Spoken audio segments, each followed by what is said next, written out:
Tariq Rahman is now the central name in Bangladesh's dramatic political reset, the man expected to lead the country after the Bangladesh Nationalist Party's sweeping election victory. At 60 years old, Rahman is no newcomer. He was born on November 20, 1965, into one of Bangladesh's most powerful political families. His father, Ziaur Rahman, was a former president and founding figure of the BNP. And his mother, Khaleda Zia, was the country's first female prime minister. But Rahman's path has been far from straightforward.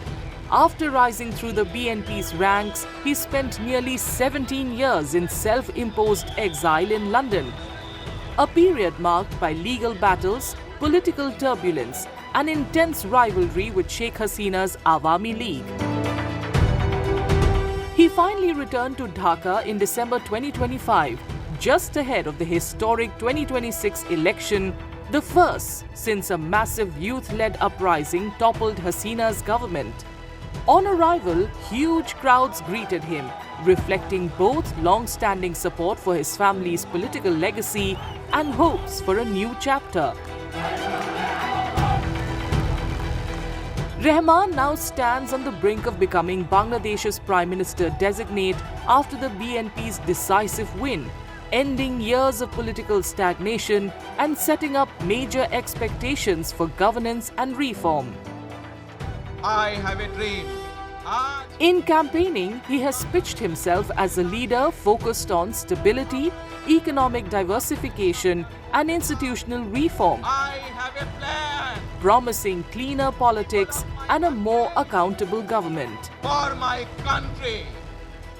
That message is aimed in part at steering the country away from the deep polarization that defined its recent past. But his challenges are also real.